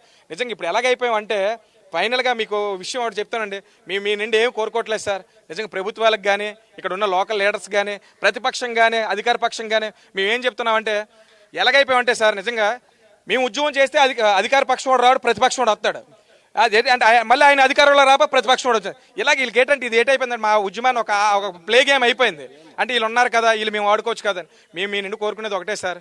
మేము చెప్తున్నాం కదా, ఇది మేము ఇప్పుడు డబ్బులు కావాలి మా తరతరాలు కూడా అంత మీద ఉద్యోగం చేయాలి. మేము కోరుకునేది మాకు ఉద్యోగం వచ్చినంత వరకు నెలకు 30,000 రూపాయలు జీవనభృతి కల్పించాలి. మీరు ఇస్తున్నారు కదా సార్ 50 ఏళ్ళు దాటినోడికి పెన్షన్ అని, అంటే అడు ఉపాధి అది చేసుకోలేడానికి కదా ఇస్తున్నారు. అలాగే మాకు ఉద్యోగం వచ్చినంత వరకు కూడా మాకు జీవనభృతి కల్పించండి. నెలకు 30,000 రూపాయలు ఇవ్వండి. మా ఫ్యామిలీతో మేము బతకాలి కదా, మా తల్లిదండ్రులు చూసుకోవాలి కదా. మీరు నిజంగా చేతులు అద్దించి కోరుతున్న ప్రైమ్ న్యూస్ వాళ్ళకి నిజంగా మా డిమాండ్స్ కూడా మీరు వ్యక్తపరచండి. వీధిలో ఉన్న వాళ్ళందరికీ తెలియజేయండి. సమస్య ఎక్కడుంటే ప్రైమ్ లైన్ అక్కడ ఉంటుంది. ఇప్పటికీ అనేక ప్రజా సమస్యలపై ఉద్యమిస్తున్నాం. మీరు అదే భూమి ఉంటే మీరు లక్షాధికారి కదా, అదే భూమి మీరు ఉంటే మరి ఈరోజు ఎందుకు మీరు వీధిని పడాల్సి వచ్చింది? ఆర్కాడ్ చేతిలో ఉంచుకొని 18 సంవత్సరాల వయసు నుంచి కూలి పనులు చేసుకొని ఎప్పటికైనా ఉద్యోగం వస్తుంది అని ఆశతో మేము ఉండేవాళ్ళం సార్. ఆ తర్వాత సర్లే మాకు వయసులో అయిపోయిన తర్వాత మా పిల్లలకి ఏదో ఉద్యోగం వస్తుందని ఆశతో ఉండేవాళ్ళం. అలాంటిది అన్ని సంవత్సరాలు కూలి పని చేసి ఆ కూలి పని పెళ్లి చేసుకొని పిల్లలు చూసుకున్న తర్వాత ఈ రోజు సడన్గా ఈ స్టీల్ ప్లాంట్ ఉద్యమంలో పాల్గొన్నామని చెప్పి మమ్మల్ని దయనీయంగా రోడ్డు మీద పడేశారు సార్. ఈ రోజు నా భార్యకి, నా తల్లికి, నా 2 పిల్లల్ని చూసుకోవాలంటే నేనే చూసుకోవాలి, ఇంట్లో నేను ఒక్కనే. ఇప్పుడు ఈ రోజు స్టీల్ ప్లాంట్ దుస్థితి ఇలాగైపోయి పోనీ ఏదో మన చేతి వరకు వచ్చి బయట పని చేసుకుంటుంటే ఈ రోజు స్టీల్ ప్లాంట్ ఇలాగ అయిపోయిన తర్వాత బయట పనులు కూడా లేవు సార్, ఏ వర్క్ లేవు. ఇప్పుడు ఒక తల్లిని ఒక భార్యని 2 పిల్లల్ని తీసుకొని మేము ఎక్కడికి వెళ్ళాలి, ఎలా బతకాలి, ఏ పని చేసి బతకాలి? మాకు ఇప్పుడే 38 సంవత్సరాలు వచ్చేసాయి. ఆర్కాడ్ చేతిలో ఉంచుకొని దేనికి ఉపయోగం సార్? నా తల్లికి నా భార్యకి ఏం సమాధానం చెప్పాలి? ఇంట్లో నిన్న స్కూల్ ఫీజు 5,000 రూపాయలు కట్టలేదని స్కూల్ పాపను ఎగ్జామ్ రాయనుకుని ఇంటికి పంపించారు. ఎవడిస్తారు సార్ అప్పులు? ఏటి నమ్మేస్తారు సార్ అప్పులు? మా దగ్గర ఏటి ఉన్నాయని అప్పులు ఇస్తారు? స్టీల్ ప్లాంట్ స్కూల్స్ చాలా ఉన్నాయి కదా, ఎక్కడున్నాయి సార్? ఇప్పుడు ఆ స్టీల్ ప్లాంట్ స్కూల్లే మూసేస్తామని చెప్తే టీచర్లు వాళ్ళందరూ కలిసి కలెక్టర్ ఆఫీస్లో తిరుగుతున్నారు దగ్గర 3 సంవత్సరాల నుంచి. అవి కూడా మూసేస్తున్నారు, జీతాలు లేకుండా చేస్తారు, బయట పనులు లేకుండా చేస్తారు. ఒకే మాట చేయండి సార్, మాకు ఇచ్చిన వాటర్ మిలన్ ఉంది, అందులో విషం కలిపి చంపేయండి, ఊరు కూడా ఖాళీ అయిపోతుంది. ప్రశాంతంగా మీకు నచ్చిన కంపెనీ పెట్టుకొని మా అందరూ ఉసురు మంట వేసుకుని మీరు హ్యాపీగా ఉందరు. కానీ పెద్ద కంపెనీలు తెచ్చుకుందరు. కానీ ఎందుకు సార్ దయనీయం పరిస్థితి చూడండి సార్. 6 నెంబర్ ఉండి ఆడపిల్లలు బయటకు పనివేయాల్సి వస్తుంది సార్. ఒకప్పుడు మా తండ్రులు ఉన్నప్పుడు పలానా కుటుంబం అంతే చాలా చక్కగా ఉండేది. పేరుకే 6 నెంబర్ సార్. అందరూ కూలి పనులకు ఆడవాళ్ళు పంపించుకుంటున్నారు సార్ బయటికి. ఆ బయటికి వెళ్ళిన ఆడవాళ్ళు పరిస్థితి ఏంటి సార్? వాళ్ళకి ధైర్యం ఎవరు కల్పిస్తారు సార్? ప్రభుత్వాలు వస్తున్నాయి, ప్రభుత్వాలు మారుతున్నాయి, న్యాయం ఎక్కడ జరుగుతుంది? ఒక్కసారి వచ్చి ప్రతి ఒక్కరు హామీలు ఇచ్చి చేతులు ఎట్టి అవి చెప్పి అద్దుకొని అన్నీ చేసి మీరు ఎలక్షన్కి వచ్చేంత హామీలు ఇచ్చారే. మరి ఈ రోజు మా పరిస్థితి ఏంటి సార్? మా బిడ్డలు లాంటి వాళ్ళే, మా తల్లులు లాంటి వాళ్ళే, మా బాపలు లాంటి వాళ్ళు అన్నీ అన్నారు కదా. మరి ఈరోజు వీళ్ళందరూ మేము అందరం పడి రోడ్డు మీద పడి బతుకుతున్నాం సార్.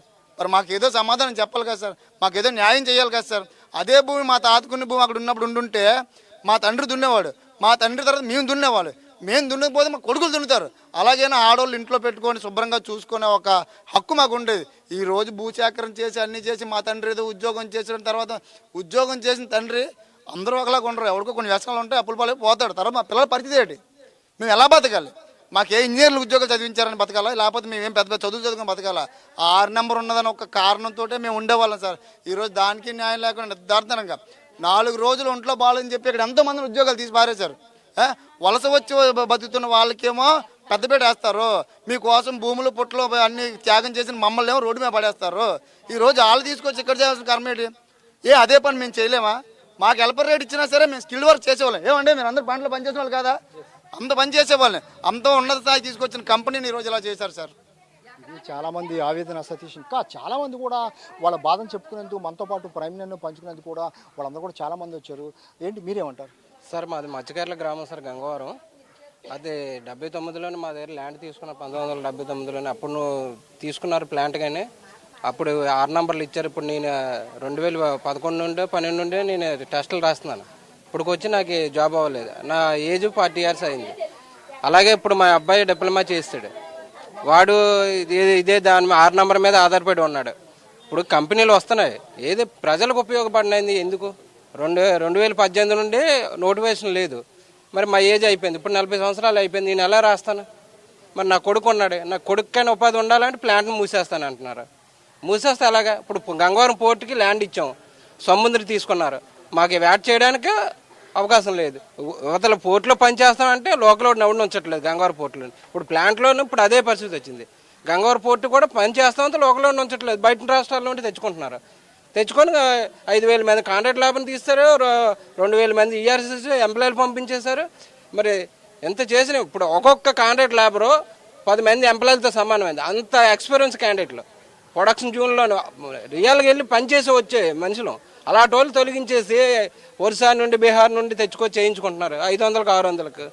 మరి మా లోకల్ మరి మా భూములు ఇచ్చాం, 6 నంబర్లు ఇచ్చాం, ల్యాండ్ ఇచ్చాం, ఎన్ని ఇచ్చినా సరే మాకు మమ్మల్ని తీసేసి వాళ్ళు చేయడం ఏంటండి? ఇప్పుడు మేనింగ్ ఎక్కువ అయిపోయింది. మేనింగ్ ఎక్కువ అవతల వాళ్ళు జాయిన్ చేసుకోకూడదు కదా, వాళ్ళు ఎందుకు జాయిన్ చేసుకుంటున్నారు? మమ్మల్ని ఎందుకు తీసేస్తున్నారు? ఈ క్వశ్చన్ ఇప్పుడు రాష్ట్ర ప్రభుత్వమే ఆన్సర్ చెప్పాలి, కేంద్ర ప్రభుత్వమే ఆన్సర్ చెప్పాలి. పోను మేనింగ్ ఎక్కువ అయిపోయింది, మేనింగ్ కొత్త వాళ్ళు జాయిన్ చేసుకోకూడదు కదా, వాళ్ళు జాయిన్ చేసుకుంటున్నారు. అలాగే సార్ ఇప్పుడు మాకు ఇప్పుడు నిర్వాసితులుగా ప్లాంట్ పరిస్థితి రాను రాని దిగజారిపోతుంది. ఎలక్షన్ టైంలోనే ఇసాగుక్కు ఆంధ్రలో ఒక్కనే వస్తున్నారు ప్రతిపక్షంలోనే. ఆంధ్రలో ఒక్క అంటే ఏంటి? ఇసాగుక్కే ఆంధ్రలో ఒక్క అంతప్పుడు నువ్వు ఒక ఆంధ్ర సీఎంగా ఉన్నావు, మరి ఆంధ్ర ఒక్కని నువ్వు ఎందుకు కాపాడలేకపోతున్నావు? కేంద్రం దగ్గర నీకు ఏ నాలెడ్జ్ ఉంది? నువ్వు ఎందుకు బీహార్, జార్ఖండ్, మిగతా చాలా ఒరిస్సా అలాంటి స్టీల్ ప్లాంట్లు ఉన్నాయి. ఆ ప్లాంట్ నా సీఎంలో అక్కడ ఉన్న రాజకీయ పార్టీలు కాపాడే. మన దగ్గర ప్రతిపక్షంలో ఉంటే ఒకలాగా, అధికారంలోకి వచ్చి ఒకలాగా. ఇది కరెక్ట్ కాదండి. పవన్ కళ్యాణ్ గారి మీద అయితే మేము ఎన్నో ఆశలు పెట్టుకున్నాం. ఇక్కడ నిర్వాసితుల కాలనీ అంతా ఆయన వస్తాడు, మాకు ఏదో న్యాయం చేస్తాడు, మా బాధలు తీస్తాడు. ఆయన లైవ్లో చెప్పాడు, కావాలంటే చూడండి లైవ్లోని. వాళ్ళు నిర్వాసితులు గుళ్ళల్లో ప్రసాదాలు తిని ఇవన్నీ చేశారు అని ఆయన లైవ్లో చెప్పారు. మరి ఇప్పుడు అధికారంలోకి వచ్చింది, ఆయన నమ్మి మేము ఓట్లేసాం, కానీ ఇప్పుడు మాకు అధికారంలోకి వచ్చాక చంద్రబాబు నాయుడు ఏం చేయట్లేదు, పవన్ కళ్యాణ్ గారు ఏం చేయట్లేదు. ఇప్పటికైనా సరే మించిపోయింది ఏం లేదు. చేస్తే మా భూములను మాకు ఇవ్వండి, మేము పండించుకుంటాం, మా పిల్లలు మేము హ్యాపీ బతుకుతాం. లేదనుకుంటే మాకు జాబ్లైనా ఇవ్వండి.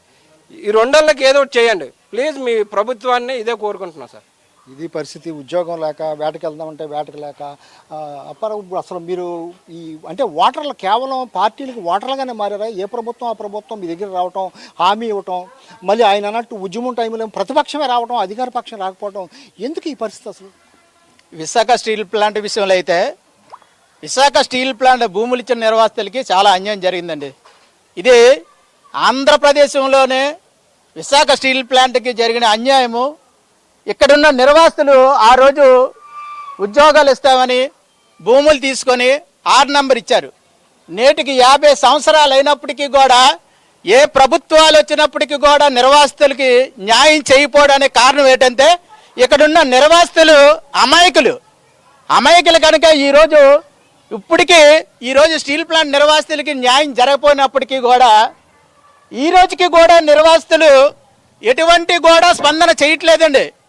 ఎందుకంటే ఇక్కడున్న అధికారులు ప్రతి ఒక్కరూ తెలుసుకుంది ఏంటంటే ఇక్కడ నిర్వాసితులకి ఎంత అన్యాయం జరిగినా సరే ఇక్కడున్న నిర్వాసితులు ఏమీ చేయలేరనే ఆలోచనతో ఈరోజు కేంద్ర ప్రభుత్వం స్పష్టంగా స్టీల్ ప్లాంట్ ప్రైవేట్ చేస్తానన్నప్పటికీ కూడా ఎటువంటి కూడా పరిష్కారం చేయకుండా ఈరోజు విశాఖ స్టీల్ ప్లాంట్ ప్రైవేట్ చేస్తానని చెప్పడం జరిగింది.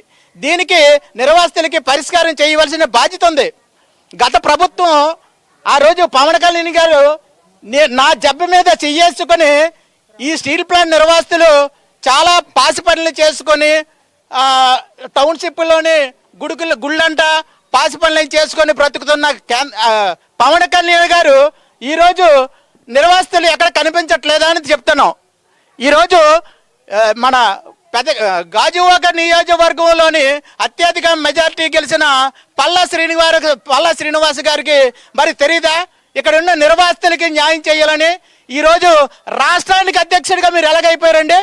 ఇక్కడ ఉన్న నిర్వాసితులకు న్యాయం చేయకుండా ఒక కాంట్రాక్ట్ బేసిక్లో నిర్వాసితుల్ని 300 మందిని తీసేస్తే ఒక్కరోజు కూడా నేను ఎమ్మెల్యే గారిని, నేను సిఎండి గారిని అడిగాను, కలెక్టర్ గారిని 4 సార్లు వెళ్ళి అడిగాను అని చెప్పడం తప్ప మరి దానికి విషయం ఏంటంటే పల్లా శ్రీనివాస్ గారు ఏం చెప్తున్నారంటే నేను సిఎండితో మాట్లాడుతున్నాను, కేంద్రంతో మాట్లాడుతున్నాను, కానీ ఇప్పటికి కూడా కూలి పనులు పెట్టలేను. అంతే. మీరు ఎంత స్వార్థం అండి? మీరు ఒక్కరోజు మెండిగేడి దగ్గర వచ్చి కూర్చోండి, వాళ్ళకి పరిష్కారం జరగదా? మరి మొన్న నిర్వాసితులకి అన్యాయం జరిగిందని నిరాహార దీక్ష చేశారండి. అతి పెద్దగా చేసేటప్పుడు కూడా మరి స్థానికంగా ఉన్న ఎమ్మెల్యే గారు మీరు ఎందుకు రాలేదండి? అంతే. ఇక్కడ నిర్వాసితులు ఎలాగపోయినా పర్వాలేదా? ఆలోచించే బాధ్యత ఉంది. దయచేసి ఈరోజు స్టీల్ ప్లాంట్ చాలా అన్యాయం జరుగుతుంది, దీని ప్రైవేట్ పరం ఖచ్చితంగా అవుతుంది. దయచేసి మీరు ఇక్కడ నిర్వాసితులకి ఇంకా న్యాయం చేస్తాము, ఇంకా ఉద్యోగాలు ఇస్తామని చెప్పకండి. ఎందుకంటే ఇక్కడ ఉన్న నిర్వాసితులకి కూలి పని ఇచ్చినా సరే బతికే పరిస్థితులు ఉన్నాయి. ఈరోజు నిర్వాసితులు 2000 మంది 3000 మంది తీసేసినప్పటికీ కూడా ఒక్క కూలి పని కూడా మళ్ళీ పెట్టలేనప్పుడు బయట నుంచి వచ్చే బేహారాలకి వర్ష వాళ్ళకి ఎలాగే మీరు ఉపాధి కల్పిస్తున్నారు? ఒకసారి ఆలోచించండి మానవత్వంతోనే.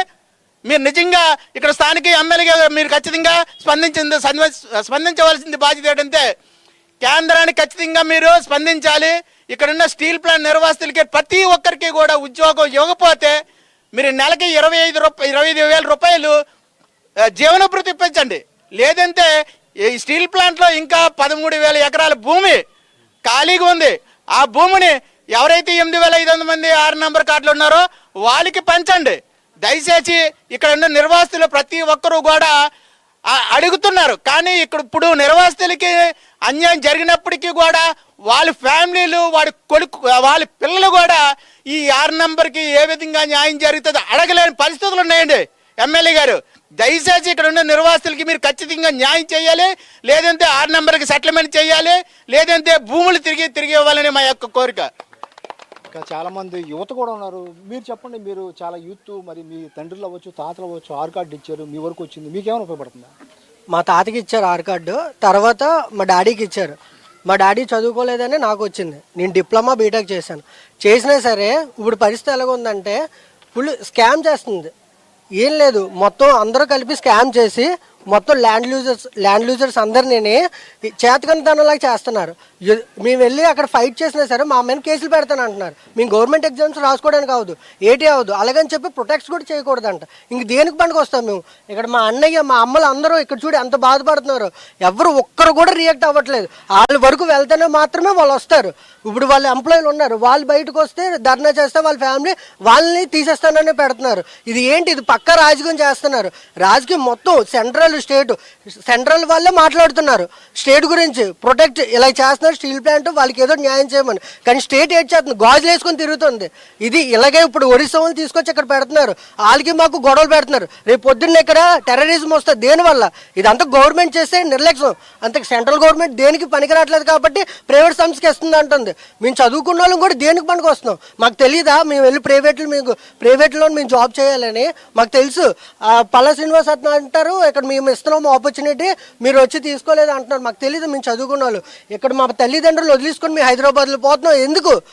ఇక్కడ ఇలా చేస్తున్నారు ప్రతిదీని. ఇదే కాదు, ఇక్కడ ఫ్యాక్టరీ కూడా అలాగే చేస్తాను అంటున్నారు. ఇక్కడ నుంచి స్టీల్ ప్లాంట్ నుంచి ఇక్కడ మా గ్రామానికి 3 కిలోమీటర్ల దూరం ఉండాలి ఏదైనా ప్లాంట్ నుంచి.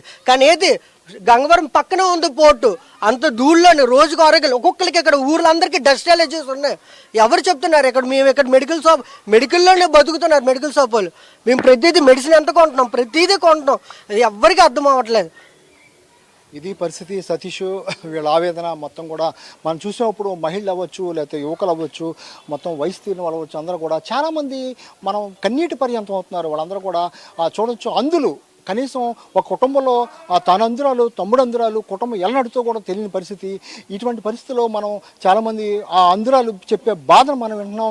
నా తమ్ముడు కూడా అందుడే, నేను ఎలా బతకాలి, నా తల్లి ఎలా బతికించుకోవాలి అని వాళ్ళు చెప్తుంటే అందరికి కూడా హృదయం విదారకరంగా ఉంది. మరి రాజకీయ నాయకులకి ఎందుకు ఇది పట్టట్లేదు? మనం రామ్ చెప్పినట్టు కేవలం వీళ్ళు ఓటర్లేనా? కేవలం అంటే ఎలక్షన్ టైంలో రావటం, హామీ తీసుకోవడం, ఈ గ్రామాల్లో ఉన్న ఓట్లు వేయించుకోవడం, అధికారం వచ్చాక మర్చిపోవటం, మళ్ళీ వాళ్ళు వేరే వాళ్ళు అధికారం రావటం, మళ్ళీ ఓడిపోయిన వాళ్ళు రావటం, మళ్ళీ మేము చేస్తూ ఉంటాం. దశాబ్దాల తరబడి ఇదే విధంగా జరుగుతుంది. వీళ్ళకి న్యాయం జరగట్లేదు.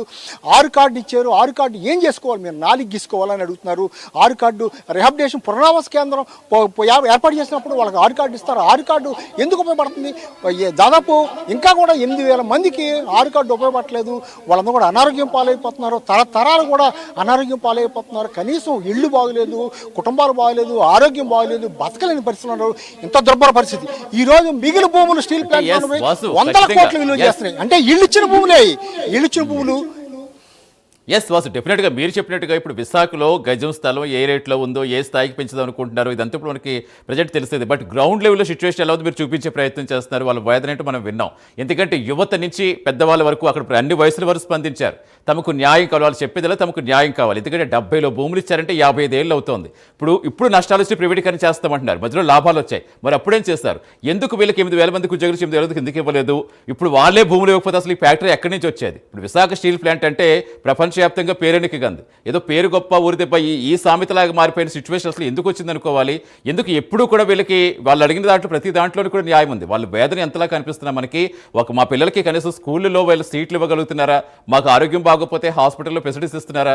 అసలు ఏది ఇస్తున్నారని, ఏం చేశారని ఎవరిని అడుగుతుంటే తీసేస్తున్నారు. 3 నెలలుగా జీతాలు లేవని చెప్తున్నారు.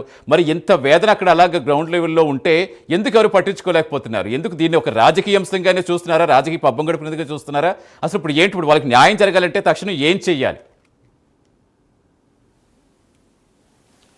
ఎస్ సతీష్, మీరు అన్నట్టుగా కేవలం రాజకీయ పరంగానే చూస్తున్నారు. ఎందుకంటే దాదాపు దశాబ్దాల తరబడి ఎన్ని ఎన్నికలు జరిగినాయి, ఎంతమంది ముఖ్యమంత్రులు వచ్చారు, ఇక్కడ ఎంతమంది ఎమ్మెల్యేలు వచ్చారు. ఇప్పుడు పల్లా శ్రీనివాసరావు అవ్వచ్చు, లేదా నాగిరెడ్డి అవ్వచ్చు, అంతకుముందు చింతలపూడి అవ్వచ్చు, ఎవరు ఎమ్మెల్యే వచ్చినా సరే వీళ్ళ ప్రాంతానికి రావటం, మీకు నిర్వాసితులకు న్యాయం చేస్తాం, మీరు ఆదుకుంటాం అని చెప్పడం, ఓట్లు ఎంచుకోవడం. ఇప్పుడు వాళ్ళు చేసేది, డిమాండ్ చేసేది ఒకటే, ఇస్తే మా భూములు మాకు ఇచ్చేయండి, మేము దున్నుకుంటాం, లేదా ఉద్యోగాలు ఇచ్చి మమ్మల్ని కాపాడండి, లేదా ప్రస్తుతానికి ఇప్పుడు నెలకు 25,000 ప్రతి కుటుంబానికి ఇవ్వండి అని చెప్తున్నారు.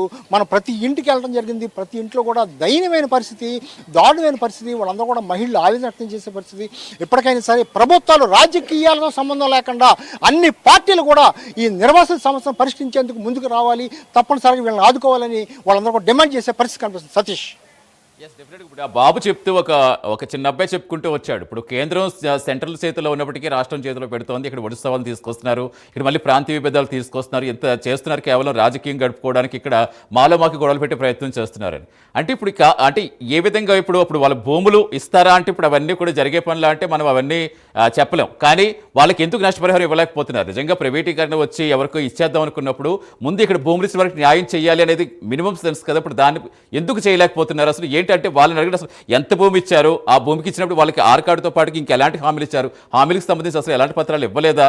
అసలు మరి ఇన్నాళ్ళు ఎందుకు పట్టింది? కనీసం మధ్యలో కూడా ఉద్యోగాలు ఇవ్వనప్పుడు వీళ్ళు కూడా అప్పుడు ఖచ్చితంగా నమ్మకంతో వదిలేస్తారా? ఎందుకు అప్పుడు కూడా గట్టిగా ఫైట్ చేయలేకపోయారు? ఒకవేళ ఫైట్ చేస్తున్నా బయటికి రానివ్వలేదా? ఎస్, మీరు అడిగింది వాళ్ళని అడిగి తెలుసుకుందాం. అసలు ఇప్పుడు 16,000 మందికి ఇచ్చారు, 8,000 మందికి ఇచ్చారు. మరి మిగిలిన 8,000 మందికి ఇన్ని సంవత్సరాలు బట్టి ఎందుకు ఇవ్వలేదు? మీరేం చేస్తున్నారు? అంటే మిగతా వాళ్ళు ఎందుకు ఇవ్వలేదంటే మరి రాజకీయ నాయకులు దేని మీద పడి బతకాలండి? ఏ ప్రభుత్వమైనా మీరు అంటున్నారే, నిజంగా ఎంతమంది సీఎంలు మారుంటారు, ఎంతమంది ఇక్కడ ఈ ప్రాంతాల్లోనే ఈ నిర్వాసితుల సమస్యలు చెప్పుకొని ఉన్నతమైన స్థాయికి వెళ్ళిన వాళ్ళు ఎంతమంది ఉన్నారండి? అంటే మిగతా వాళ్ళకి ఎందుకు ఇవ్వలేదంటే కేవలం మాకు పోరాడే తత్వం లేదండి. కూలాడితే కదండి ఏదైనా ఉద్యమం చేయడానికి. మా దగ్గర ఏంటి మహా అయితే మేము 1 రోజు 2 రోజులు కూలాడితే కొండాన్ని బతుకులు మావు సార్. ఎన్ని రోజులు పోరాటం చేస్తాం? ఆ మెయిన్ గేట్ దగ్గర చాలా రోజులు టెంట్ వేసుకొని కూర్చోవడం జరిగింది. 4 సంవత్సరాల పాటు అక్కడ టెంట్ వేసుకొని కూర్చోవడం జరిగింది. ప్రైవేటీకరణ వెనక్కి తీసుకొని మా నిర్వాసులకి మా ఉపాధి కల్పించండి, శాశ్వత ఉద్యోగం ఇప్పించండి అని అడుగుతున్నాం. అంటే కేవలం వీళ్ళందరూ ఎందుకు మిగతా వాళ్ళకి ఉద్యోగం ఇవ్వలేదంటే వీళ్ళు ఏం చేయరు, వీళ్ళ కాడ ఏం చేసే సోర్స్ లేవు, ఆర్థికంగా వీళ్ళు ఎవరు బలిపడలేదు, ఆర్థికంగా వీళ్ళు బతుకులు బాగాలేవు. మా అయితే మళ్ళీ అద్దెస్తారు, మళ్ళీ బతిమాలుతారు. మా ఏదో అంటారు కదా, మేము ఏదో కొండను అడిగితే లేవో గోరుపాటి చేసి పెడదాం, వాళ్ళ వీధిలో కాలాలు వేద్దాం, లేకపోతే రోడ్లు వేస్తే వాళ్ళు ఇంకక్కడితో తృప్తి పడతారు, ఆనందపడతారని ఆలోచిస్తారు. మేము ఈ కాదు సార్ కోరుకునేది, కేజీ బియ్యమో లేకపోతే కాలంలో రోడ్లో కాదు సార్ కోరుకోవట్లేదు. మా పిల్లల భవిష్యత్తులో కోరుకుంటున్నాం సార్. మీరైనా ఏమనుకుంటారు? మీరు కూడా మీ పిల్లలు ఉన్నతంగా చదివించుకోవాలి, ఉన్నతంగా ఉండాలనుకుంటారు కదా. మేము కోరుకునేది కూడా అదే. మా పిల్లలు బాగా చూసుకోవాలి, మా తల్లిదండ్రులు మేము వాళ్ళ కడుపును పుట్టినందుకు వాళ్ళు బాగా చూసుకోవాలి, మేము బాగా బతకాలి. సమాజంలో ఎక్కడ ఫ్రాడ్లకో లేకపోతే వ్యాపారాల్లో లేకపోతే ఈ బెట్టింగ్లో లేకపోతే వ్యసనాలకో వెలగలకూడదు. మేము స్వచ్ఛంగా మా కష్టంగార్జితంగా ఉద్యోగం చేసుకొని బతకాలి. మేము కూడా ఈ రాష్ట్రంలోనే ఓ ప్రౌఢులాగా ఉండాలి. మా నిజమైన హక్కు కదా, మేము స్టీల్ ప్లాంట్ భూమి ఇచ్చాం కదా, అందులో నాకు హక్కు ఉంది కదా, ఉద్యోగం రావాలని అది కోరుకొని మేము బతకాలని కోరుకుంటున్నాం. అలాంటిది మమ్మల్ని ఎలాగంటే మానసికంగా ఓ సైకోల్లాగా ఇంకోలాగా చేస్తుంది కేవలం ఈ ప్రభుత్వాలే. ఇప్పుడు మీరు అందరూ ఉండగా ఇక్కడ ఆ కుర్రోడు చెప్పినట్టు, ఆ పిల్లోడు చెప్పినట్టుగా మీరు ఉండగా బీహార్ నుంచి లేకపోతే ఒరిస్సా నుంచి తీసుకొస్తే మరి మీకు ఆయన అన్నట్టుగా కూడా గొడవ వస్తాయి కదండి? వస్తాయి సార్, ఇప్పటికే వస్తున్నాయండి ఆల్రెడీ. ఎందుకంటే ఈరోజు మన స్టీల్ ప్లాంట్లోని చాలామంది నిర్వాసితులు కూడా తీయడం జరిగిందండి. తీసిన తర్వాత ఏమొచ్చి మళ్ళీ ఆ ప్లేస్లోని మళ్ళీ ఆళ్ళు పెట్టుకోకుండా బీహార్ వాడిని ఒరిస్సా వాడిని తీసుకొచ్చి జాయిన్ చేస్తున్నారండి. మన రామిరెడ్డి వాళ్ళకి కూడా చాలాసార్లు సేఫ్టీలు కూడా ఆపడం జరిగిందండి. అయినా సరే వాళ్ళు దమాయించి వాళ్ళ మీద కేసులు పెట్టి ఇలా చేసి అలా చేస్తే వాళ్ళు ఇప్పటికీ కూడా అలా జాయిన్ అవుతున్నారు, తీస్తున్నారు, పై వాళ్ళు జాయిన్ చేస్తున్నారండి. ఇప్పుడు మీరు 16,000 6 నెంబర్లకి ఉన్నాయని అన్నాము, అందులో 8,000 6 నెంబర్లకి ఉద్యోగాలు అయ్యి మిగతా వాళ్ళు ఏం చేస్తున్నారని అడిగారు సార్ మీరు. దాని మీద ఏంటంటే ఇక్కడ స్టీల్ ప్లాంట్లోని 8,000 మంది కూడా సులువుగా జాయిన్ అయిపోలేదండి.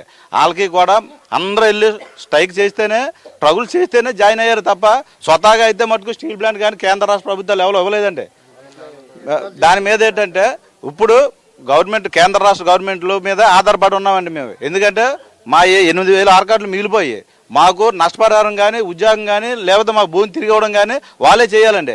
అప్పుడు రెవెన్యూ డిపార్ట్మెంట్ వాళ్ళు మా ఇల్లు భూములు తీసుకున్నారండి. ఆ రెవెన్యూ డిపార్ట్మెంట్ ఈరోజు ఏం చేస్తుందంటే ఉన్న ఖాళీ ప్లేసులు కూడా ఎవరికెవరికో సోహా చేస్తుంది తప్ప నిర్వాసితుల గురించి ఏం పట్టించుకోవడం లేదండి.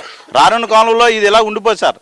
స్ట్రైక్లు గొడవలు జరుగుతాయి, మాకు నష్టపరిహారం ఇచ్చిందాకన్నా లేదంటే మాకు జీవనాభివృద్ధి ఏదో ఒకటి చూపించాలండి.